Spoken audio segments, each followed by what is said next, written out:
साङ्गीतिक यात्रा धेरै नै भयो भने पनि हुन्छ। किनभने मैले जब एसएलसी पास गरेँ र कलेज सँगसँगै नै मैले साङ्गीतिक यात्रा सुरु गरे हो भन्दाखेरि मलाई लाग्छ यो 43-45 सालदेखि अनवरत रूपमा अहिलेसम्म म यो साङ्गीतिक माहौलमा छु। कृति भनेर मैले सुरुमा यसमा अलिकति मैले थप्न चाहेँ। कृति भनेर पहिला थाहा थिएन। हामी खालि अब स्टेज प्रोग्राम गर्यो, अब गायो, सक्यो। पछि जुन तपाईँले भनेपछि कृतिको कुराहरू आइसकेपछि बिस्तारै यो रेकर्डिङ गर्ने कामहरू सुरु गरेँ मैले। आफैले सुरुमा आफैले गाएँ, आफैले लेखेँ पनि, अनि सङ्गीत पनि आफैले भरेँ। र यसरी साङ्गीतिक रेकर्डिङको यो रेकर्ड राख्ने कुराहरूको चाहिँ बिस्तारै सुरु गरेँ मैले। त्यसमा एल्बमहरू मैले गरेको छु, 8-10 वटा मैले सोलो एल्बमहरू गरेको छु। सँगसँगै अब जागिरे जीवन पनि थियो त्यति बेला, र सँगसँगै एकापट्टि जागिरको कर्म र अर्कोपट्टि साङ्गीतिक कर्म पनि मैले सँगसँगै डोर्याएको थिएँ त्यति बेला मैले। जागिर चाहिँ के कस्तो जागिर थियो? जागिर म पहिला कृषि विकास बैङ्कमा थिएँ। म कृषि विकास बैङ्कमा म अटोमोबाइल इन्जिनियर थिएँ म त्यहाँ। अनि त्यसपछि म अहिले रिटायर भइसकेँ। मुखैमा म यो नेपाल सरकारको यो सहसचिव भनौँ न, त्यसबाट चाहिँ म रिटायर भएको हुँ। त्यो दौरानमा अब जागिरको माहौल अब मैले भने म धेरै ठाउँमा पनि बसेँ। वीरगञ्ज बसेँ, काठमाडौँ पनि बसेँ, धुलखेल बसेँ, मङ्गलबजार बसेँ, अनि अन्तमा चाहिँ म यो बोडे तालिम केन्द्रबाट चाहिँ रिटायर भएको म। यसमा मैले भन्नुपर्दाखेरि जागिर चाहिँ साँच्चै भन्नुपर्दाखेरि पेट पाल्नलाई नै भयो। र सँगसँगै जागिरभन्दा अगाडिदेखि नै म एउटा यो साङ्गीतिक यो कलाकारितामा भिजिसकेको भएर मैले यो ठ्याक्कै भन्नुपर्दाखेरि पेसागत हिसाबले चाहिँ म लागिनँ। अफिसको समय पश्चातको समय चाहिँ मैले यो साङ्गीतिक क्रियाकलापमा मैले लगाएँ र सँगसँगै यसरी अगाडि बढेँ म। सङ्गीतमा लाग्दाखेरि प्राप्ति भन्दा पनि गुमाउनु धेरै पर्छ। गुमाउने भनेर अब आफ्नो लगनशीलता हो, आफ्नो समय हो, र प्राप्ति भनेको चाहिँ आनन्द हो। र मैले खासै त्यस्तो प्राप्ति भन्दा पनि गुमाएको धेरै छु भन्छु। तर गुमाएको भनेर मतलब आर्थिक हिसाबले, सामाजिक हिसाबले र अन्य हिसाबले भन्दा पनि साङ्गीतिक हिसाबले आनन्द चाहिँ मैले उठाएको छु। अब साह्रै गाह्रो यो प्रश्नको उत्तर। जीवनलाई अब कसरी हेर्ने भनेदेखि मैले आफ्नो हिसाबले भन्नुपर्दाखेरि जीवन भनेको उतार चढाव हो। कहिले उक्लिन्छ, कहिले ओह्रालो लाग्छ। त्यसमा चाहिँ संयम भएर अगाडि बढ्नुपर्छ र जीवनलाई आफ्नो लक्ष्य प्राप्तिको लागि कुनै पनि त्याग, तपस्या त्यो चाहिँ चाहिँदो रहेछ। सफलताको मन्त्र चाहिँ के हो भने डिभोर्सन, आफ्नो लगानी भनेको कस्तो लगानी भने मेरो कर्मको लगानी। मैले कर्म कसरी लगानी गरेको छु त्यो अनुसारै प्राप्त गर्ने हो। र धेरै कुरामा मैले साङ्गीतिक हिसाबमा अथवा यो व्यावसायिक भनौँ अझै हाम्रो जागिरे जीवनमा त्यो कर्ममा चाहिँ एकदम निष्ठावान भएर लाग्नुपर्छ र त्यो निष्ठाले चाहिँ केही प्राप्ति चाहिँ हुन्छ है भन्ने कुरा मलाई चाहिँ लाग्छ। अब कस्तो भने गीत सङ्गीत आफूले निर्माण गरेका गीतहरू ठ्याक्कै यो सङ्गीतलाई जीवनसँग तुलना गर्दाखेरि छोराछोरी जस्तो लाग्छ। आफूले बनाएका गीतहरू र मैले थुप्रै गीतहरू बनाएँ, गाएँ पनि, अरूलाई गाउन दिएँ र त्यसमा चाहिँ सबै गीत चाहिँ मलाई प्यारो लाग्छ। किनभने मैले आफ्ना छोराछोरीलाई यो राम्रो ऊ राम्रो भनेर छुट्याउनु भन्दा पनि सबैले एक हिसाबले राम्रै मान्नुपर्छ हामीले। र यो जुन सङ्गीतको कुरा गर्दाखेरि मैले यो गीत भनेर ठ्याक्कै भन्नुभन्दा पनि तपाईँलाई चाहिँ एउटा चाहिँ गीत म अब यो धेरै अगाडि यो नारायण के अरे रामकृष्ण ढकालले गाएको, मैले सङ्गीत गरेको, हाम्रो प्रमोद सरले लेख्नु भएको गाना म एक टुक्रा यहाँलाई सुनाउँछु। अलि विराट टाइपको हो यो। बिर्सिसकेछु नसम्झाऊ मलाई, म पछि पनि कोही छ भनेर। बिर्सिसकेछु नसम्झाऊ मलाई, म पछि पनि कोही छ भनेर। त्यो कथा भइसक्यो अबलाई, असह्य व्यथा भइसक्यो अबलाई। बिर्सिसकेछु।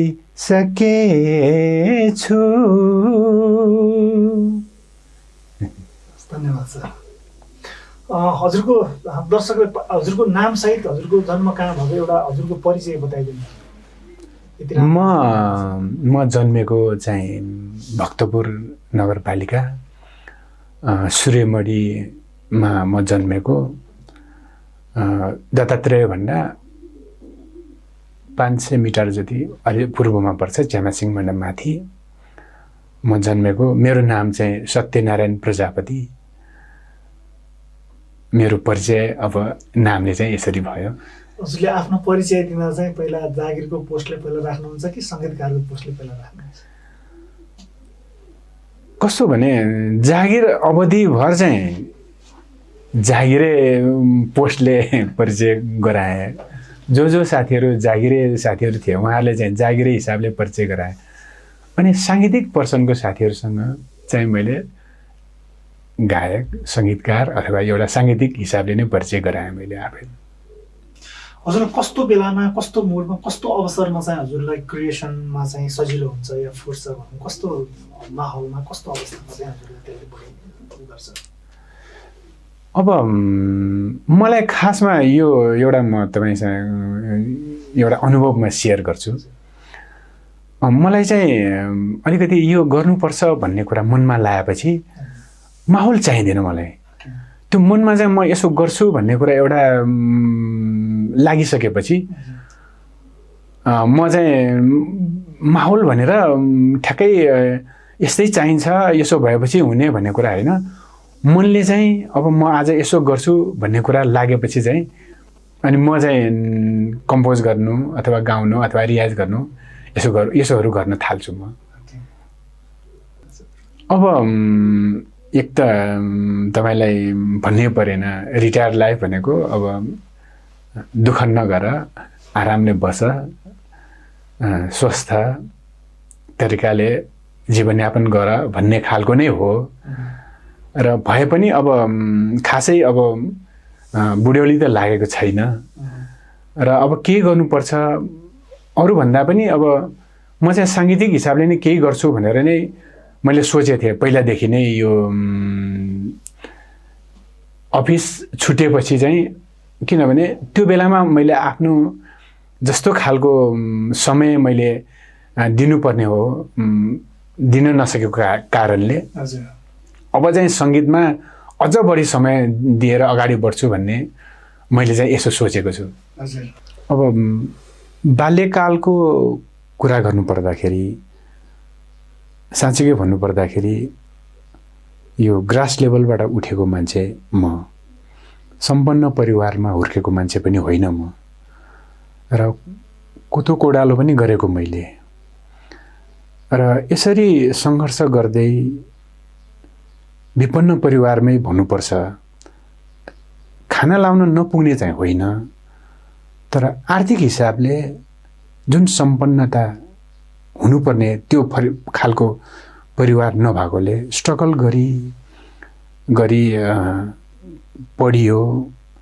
र त्यही स्ट्रगलकै कुरा गर्दाखेरि मेरो बुवा चाहिँ जागिरै हुनुभएको कारणले उहाँले चाहिँ हामीलाई जहिले पनि राम्रो पढ्नुपर्छ, धेरै पढ्नुपर्छ, ठुलो मान्छे बन्नुपर्छ, जागिर खानुपर्छ भन्ने खालको जहिले पनि एक खालको हामीलाई सम्झाइराख्नुहुन्थ्यो।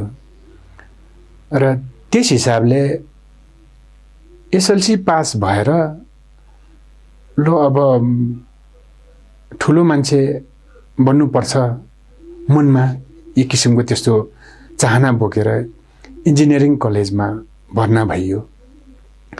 थापसाली कलेजमा जोइन गरेँ, अब इन्जिनियर पढ्ने भइयो भन्ने कुरा एउटा मनमा हर्ष उल्लास पनि बढ्यो। तर बाउबाजेले कहिले नसुनेको कुराहरू, नदेखेको कुराहरू, यो मैले पढेको चाहिँ अटोमोबाइल हो, गाडी सम्बन्धी। घरमा साइकल नभएको मान्छेले गाडी सम्बन्धी पढ्नु पर्दाखेरि शब्ददेखि लिएर त्यो विधिदेखि लिएर त्यसका कुराहरूदेखि लिएर साह्रै गाह्रो भयो। अब हामीले पढेको भन्दा पनि बेग्लै सेक्टरमा जानुपर्ने भएपछि अलिकति मलाई सुरुमा क्याम्पसमा चाहिँ गाह्रो भएको हो। र रट्न मैले छोडिनँ। र धेरै प्रयास गर्दा, धेरै दुःख कष्ट अथवा धेरै मेहनत गर्दा गरी मैले शिक्षा क्षेत्रमा पनि राम्रै मैले अवसर भनौँ एउटा त्यो पाएको। म आफ्नो ब्याचको चाहिँ गोल्ड मेडलिस्ट पनि हुँ। म आफ्नो ब्याचको मैले प्रथम हुन सकेँ। र त्यसपछि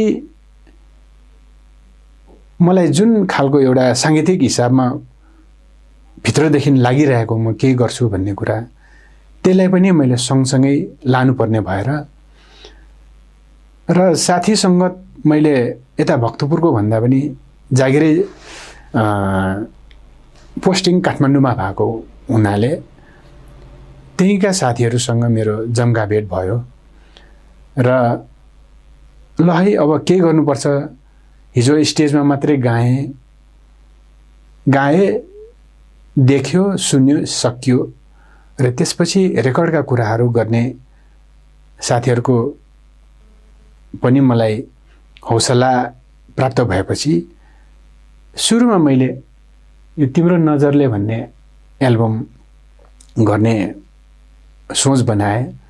र त्यसमा मैले आफैले पनि गाएँ, आफैले लेखेँ पनि, सङ्गीत पनि भरेँ।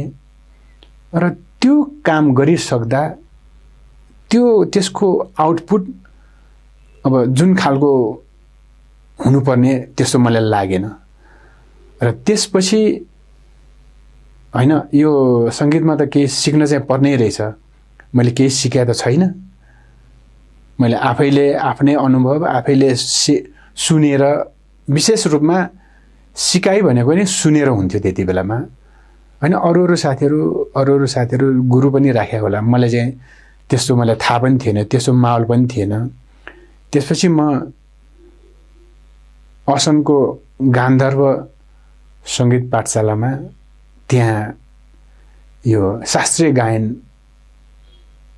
सम्बन्धी सिकाउने भन्ने थाहा पाएपछि म त्यहाँ गएँ र त्यहाँ मैले यो शास्त्रीय सङ्गीत सम्बन्धी ज्ञान हासिल गरेँ र तत्पश्चात चाहिँ अलिकति सङ्गीतमा अलिकति यो साङ्गीतिक माहौलमा अलिकति त्यसपछि चाहिँ मलाई अलिकति राम्रो कम्पोजहरू भएको गीत सङ्गीतका कुराहरू राम्रो या नराम्रो छुटाउन सक्ने भएको त्यसपछि चाहिँ मैले अनुभव गरेँ र जागिर पनि सँगै थियो र त्यसपछि एउटा कुरा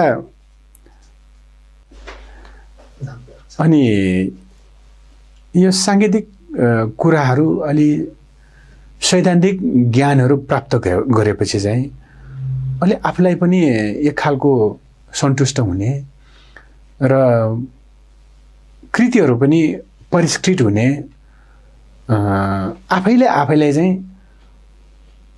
हिजोको भन्दा चाहिँ अहिले गरेको चाहिँ राम्रो छ है भन्ने कुरा पनि लाग्ने रहेछ। अनि त्यसपछि आफ्नो सङ्गतहरू बढाउँदै गइयो, धेरै साथीहरूसँग सङ्गत गरियो र सङ्गत गर्ने क्रममा धेरै त्यो बेलाका राम्रा गायक साथीहरूसँग पनि आफ्नो कम्पोजको गीतहरू गाउन दिने मौका पाएँ मैले। त्यसमा रामकृष्ण ढकालले गाउनु भएको छ मेरो गीत, आनन्द कार्की, सपना श्री, थुप्देन भुटिया, अन्य धेरै साथीहरूसँग मैले काम गर्ने मौका पाएँ र साङ्गीतिक पाटो एक थरीको एकातिर थियो र जागिरको पाटो फेरि अर्को। म कृषि विकास बैङ्कमा ओभरसियरमा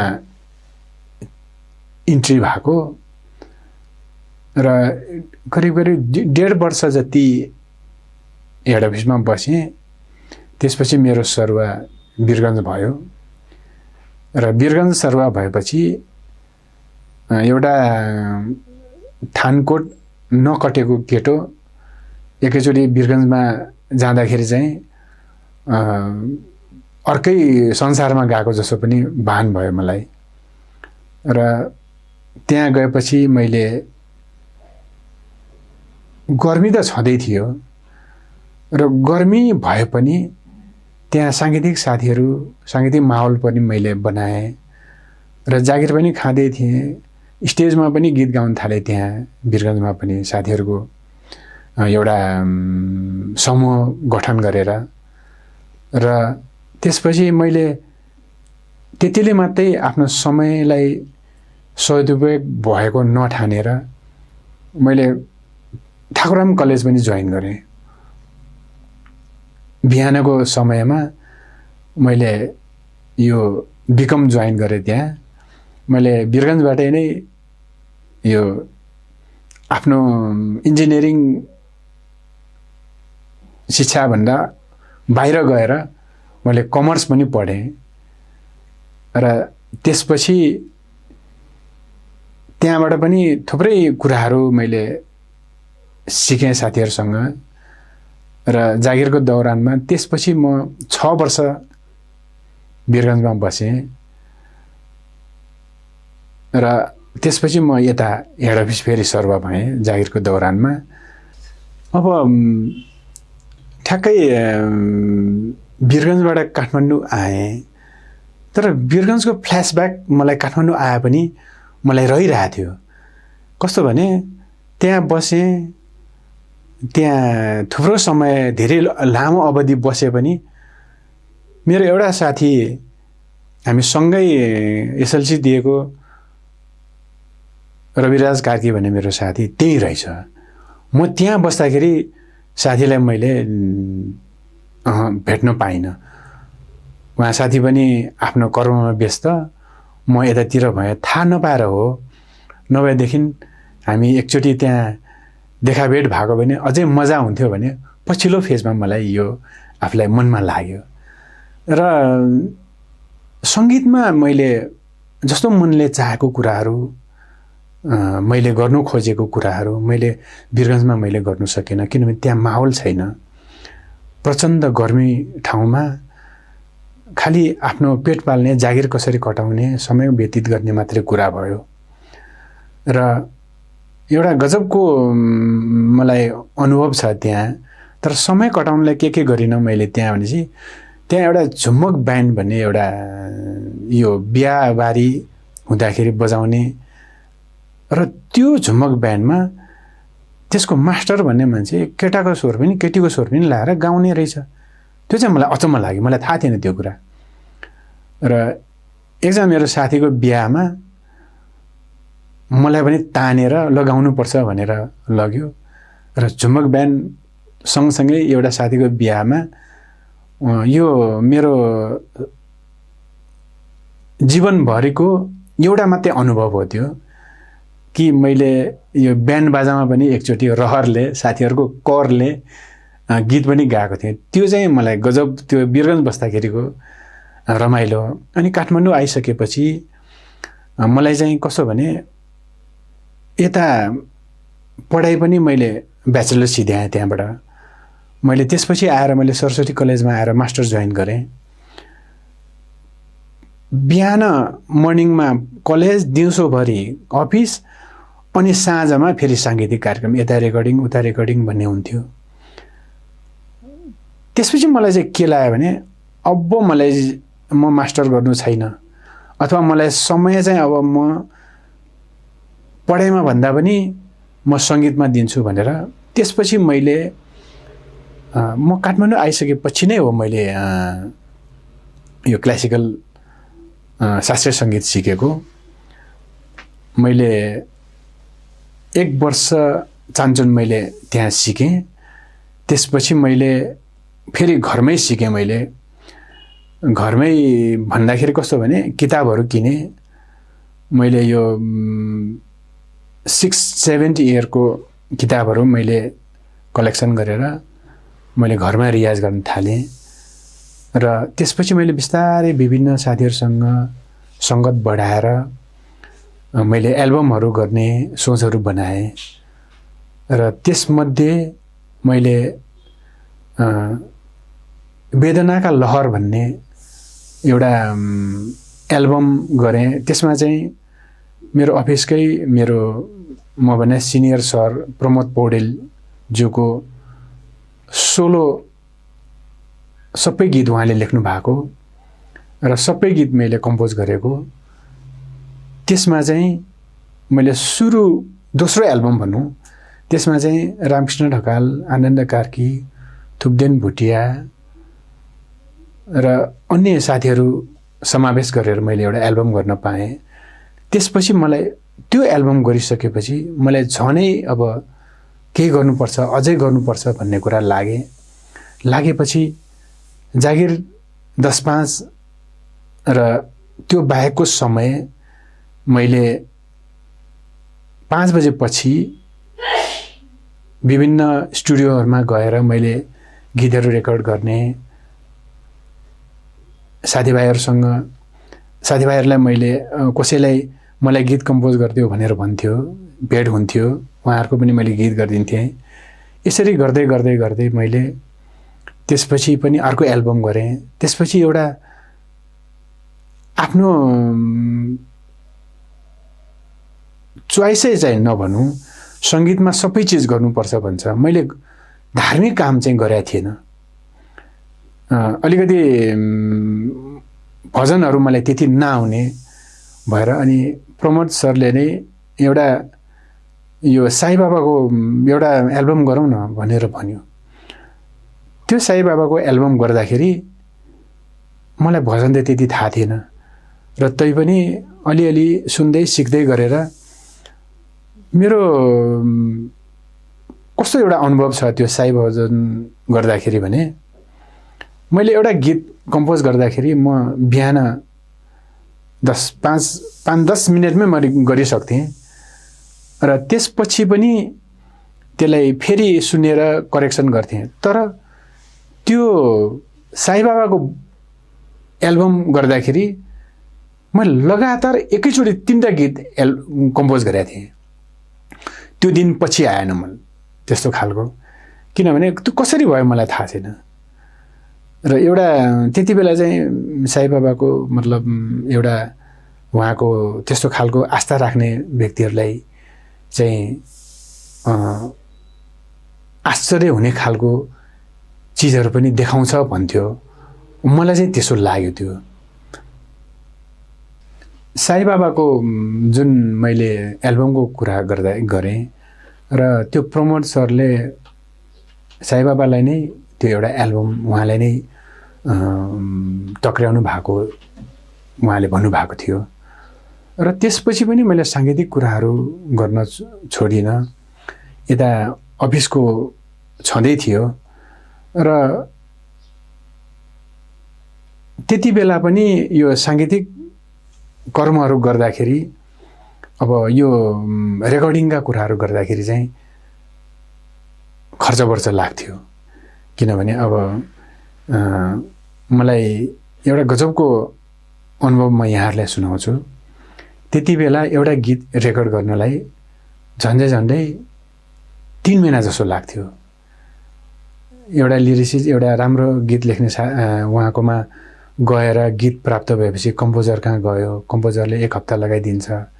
त्यसपछि एरेन्जर कहाँ गयो, एरेन्जरले पनि 10-5 दिन लगाइदिन्छ। त्यसपछि तयार भएपछि स्टुडियोमा गयो, स्टुडियोमा पनि 10-15 दिन त्यसो लगाइदिन्छ। भनेपछि एउटा गीत रेकर्ड गर्नलाई झन्डै 3 महिना जस्तो लाग्थ्यो। यो कुरा मलाई अलिकति चित्त बुझिरहेको थिएन र यसलाई म कसरी यो शिक्षाहरू पनि म हासिल गर्न मलाई एकदम उत्सुकता जाग्यो मलाई। र त्यो उत्सुकताले गर्दाखेरि मैले एरेन्ज गर्ने साथीहरूमा गएर एरेन्ज गरेको हेरी मैले एरेन्ज गर्न सिकेँ। ट्र्याक बनाउने भन्छ, कम्पोज गर्ने गाउने त आफ्नो शौक नै भइहाल्यो। र त्यसपछि विभिन्न एल्बम गर्ने क्रममा विभिन्न गीतहरू रेकर्डिङ गर्ने क्रममा त्यो रेकर्डिस्टले कसरी चलाउँदो रहेछ, के गरी चाहिँ रेकर्डिङ गर्दा रहेछ भन्ने कुरा त्यो पनि हेर्दै रेकर्डिङ गर्ने कुराहरू पनि सिकियो। यो मास्टरिङ गर्ने कुराहरू कसरी गर्दा रहेछ त्यो हेर्दै त्यो पनि अलिअलि सिकेँ। र मिक्सिङ मास्टरिङ गर्ने सबै कुराहरू सिकेपछि चाहिँ मलाई एउटा के मनमा आयो भने एउटा किबोर्ड लिने, यो अगाडि छ मसँगै।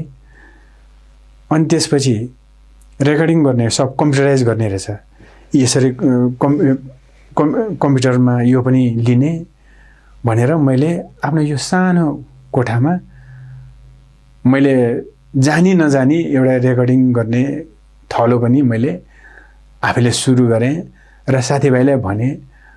र बिस्तारै मैले आयामहरू थप्दै आएँ। म एउटा पहिला सुरुमा गायक थिएँ, राम्रो गायकहरू देखेपछि आफूले गाएको त नराम्रो नमिठो रहेछ भनेर अनि सङ्गीतकारतिर लागेँ, सङ्गीत गर्नतिर लागेँ।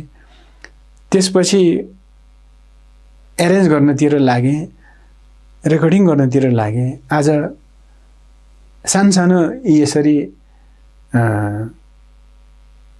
गीत रेकर्ड गर्ने थलो पनि मैले बनाएँ र खुसी लाग्छ।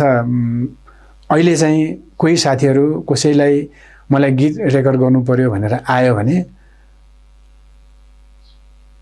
उहाँ साथीहरूले गीत लिएर आउनुभयो भने म कम्पोज गरिदिन्छु, त्यसलाई एरेन्ज पनि गरिदिन्छु।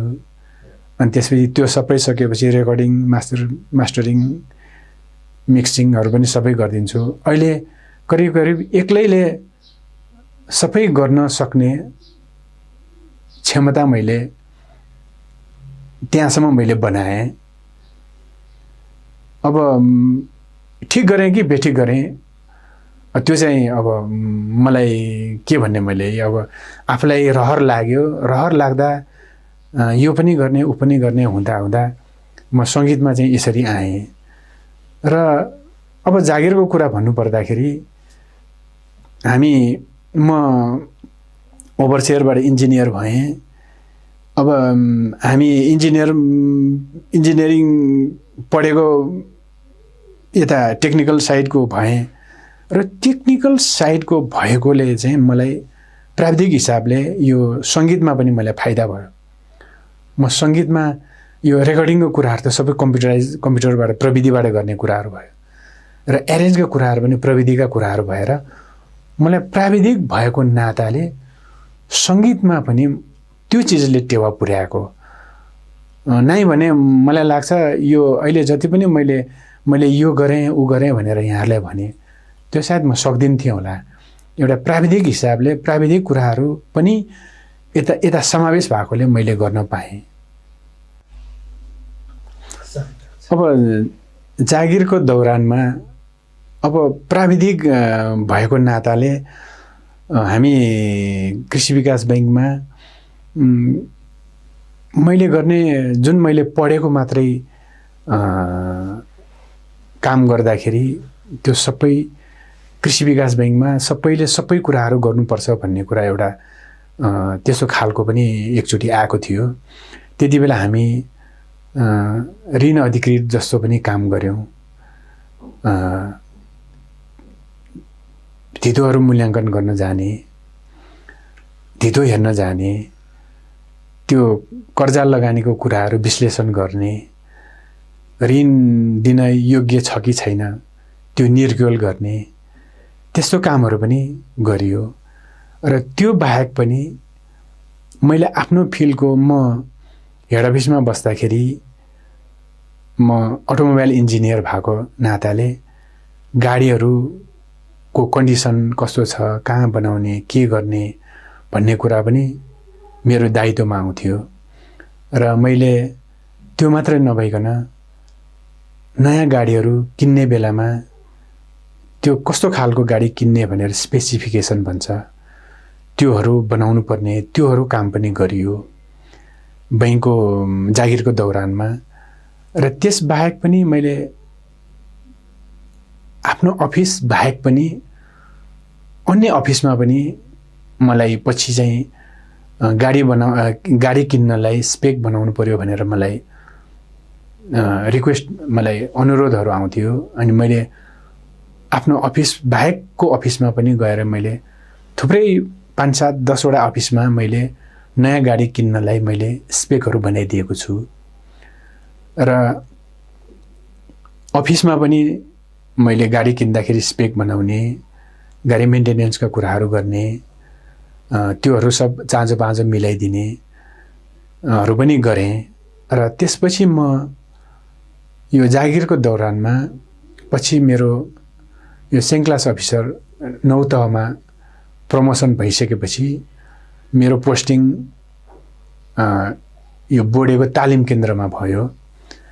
त्यहाँ हुँदाखेरि पनि अब विभिन्न तालिमहरू आयोजना हुन्थ्यो र त्यहाँ चाहिँ मिलाइदिने, म्यानेजमेन्ट गरिदिने, त्यो तालिम हामी बाहिर पनि गर्थ्यौँ। र त्यहाँ तालिम केन्द्रमा पनि एउटा आफूले जानेको कुराहरूबाट स्टाफहरूलाई तालिम दिन, म्यानेजमेन्ट गर्नेहरू कुराहरू पनि गरियो। र जागिरको उत्तरार्धमा मैले 1.5 वर्ष जति म तालिम केन्द्रमा बसिसकेपछि मेरो रिटायरमेन्ट भयो र 30 वर्षे कार्यकाल सकाएर मेरो जागिरको अनुभवहरू मैले त्यहाँबाट मैले सकाएँ। रिटायरमेन्ट पछाडि चाहिँ कस्तो भयो भने मलाई महसुस कस्तो भयो भने एकदम जिउमा केही नभएको जस्तो, उडौँ कि दौडौँ कि जे पनि एकदम के भन्छ खुल्ला, मतलब बोझ मुक्त भएको जस्तो मलाई अनुभव भयो। र अब चाहिँ म साङ्गीतिक रूपमा अलिकति बढी व्यस्त हुन्छु भनेर मैले लागेँ। यसरी मैले यो अलिकति पूर्वाधार पनि खडा गरेँ र नयाँ साउन्ड कारहरू किन्ने, कम्प्युटरलाई अपग्रेड गर्ने र गिटारहरू यो हाम्रो साङ्गीतिक कुराहरू तबलाहरू सबै मैले जोड्न थालेँ र त्यो जोडेर मैले स्टुडियो सुरु गरेँ र साथीभाइलाई मैले ल है मैले यसो गरेको छु भनेपछि ठ्याक्कै रिटायरमेन्ट पछाडि म त अफिसमा भन्दा पनि व्यस्त भएँ यो घरमै र साथीभाइले मेरो यो गर्ने मलाई यो गर्ने यो मैले मेरो कहिले भइरहेछ कहिले गर्ने भनेर एक खालको मैले चाहिँ रिटायरमेन्ट पछाडि चाहिँ हलुको हुन्छ होला भन्ने ठानेको नाइ त्यसो भएन। म बिहान चाहिँ अलिकति पहिलेदेखि नै मर्निङ वाक गर्न रुचाउने र दिउँसोको समयमा गीत सङ्गीत गर्ने फुर्सदिलो र आफ्नो परिवारलाई समय दिने भन्ने एउटा रिटायरमेन्टको जुन एउटा मेरो आकाङ्क्षा थियो अलिकति चेन्ज भयो। त्यसमा चेन्ज कस्तो भयो भने अलिकति सजिलो होला, टेक इट इजी, आरामले अब दिनहरू कट्ला भनेको यो ठ्याक्कै लकडाउनको अगाडि अलिकति म व्यस्तै भएँ। करिब करिब यही स्टुडियोमै खाना खाजा यहीँ खाने पनि भइसकेँ, किनभने म आफै गीत लेख्ने भएँ, आफै कम्पोज गर्ने भएँ, एरेन्ज पनि मैले आफै गर्ने भएँ, रेकर्डिङ पनि म आफै गर्ने भएँ र सबै कुराहरू आफै गर्ने भएपछि मलाई साङ्गीतिक बोझ बढ्यो र म साइकल चढ्न रुचाउने मान्छे र मेरा साथीहरू रवि साथी ऊ र म साइकल लिएर कहिले जोरपाटी पुग्ने, कहिले पाटन पुग्ने, कहिले कता पुग्ने, झन्डै झन्डै बिहानको 2-3 घण्टा समय हामी दुईजना यहाँ जाने वहाँ जाने भन्ने नै हुँदैन, यसरी हामी बिताउँथ्यौँ। र रवि पनि मैले भनेपछि लु जाऊँ त, उसले भने म पनि जाऊँ त भनेर हामी बिहानको समयमा कहाँ पुग्थ्यौँ कुनै आकलन नै थिएन। अघि पनि भने जोरपाटी पुग्ने ल, अनि पुगेको पनि हामीलाई थाहा हुँदैन थियो। मिल्ने साथीहरूको एउटा सङ्गतमा समय खर्चेको पनि याद नहुने र त्यो कुराहरू मर्निङ वाक जाने, साइक्लिङ गर्ने, यो ब्याडमिन्टन खेल्ने, यो कुराहरू गर्दा गर्दा साङ्गीतिक माहौलमा लकडाउनभन्दा अगाडि म एकदम व्यस्त भएँ। मलाई त एक हिसाबले ल फेरि मेरो बोझ बढ्यो जस्तो लागेको थियो, भन्न त हुँदैन। लकडाउनले मलाई चाहिँ अलिकति सास फेर्ने चाहिँ मलाई मौका दिएको जस्तो भएको थियो र त्यसपछि चाहिँ म घरमै अब बस्ने भयौँ सबैजना। यो रोग व्याधि ज्यानको मायाले गर्दाखेरि र यसरी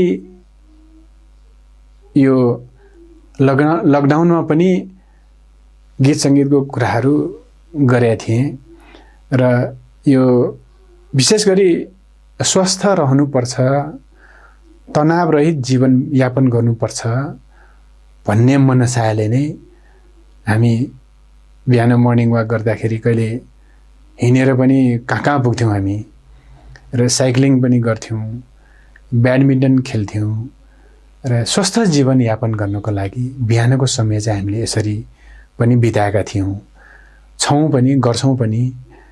र जागिरे जीवनबाट जुन उन्मुक्ति पाइयो र त्यसलाई चाहिँ साङ्गीतिक हिसाबले पनि सदुपयोग गरियो, परिवारसँग पनि समय बिताउन पाइयो। यसरी मेरा दिनचर्याहरू अहिले रिटायर पछिको दिनचर्याहरू यसरी बित्दै गइरहेको छ। यहाँसम्म आएर आदिशक्तिका सबै टिमका साथीहरू, विशेष गरी शरद भाइलाई वृत्ति हृदयदेखि नै धन्यवाद दिन चाहन्छु, किनकि आज यसरी मेरा मनका कुराहरू, मैले बिताएका क्षणहरू, मैले सम्हालेका अनुभवहरू यहाँहरूको माध्यमबाट मैले आफ्नो अभिव्यक्ति दिन पाएँ। सबै टिमलाई मेरो भित्री हृदयदेखि नै धन्यवाद दिन चाहन्छु र हामी स्वस्थ रहौँ, तनावरहित रहौँ, सुखी रहौँ, यही भन्दै यहाँहरू सबैलाई मेरो भित्री मनदेखि नै धेरै धेरै धन्यवाद।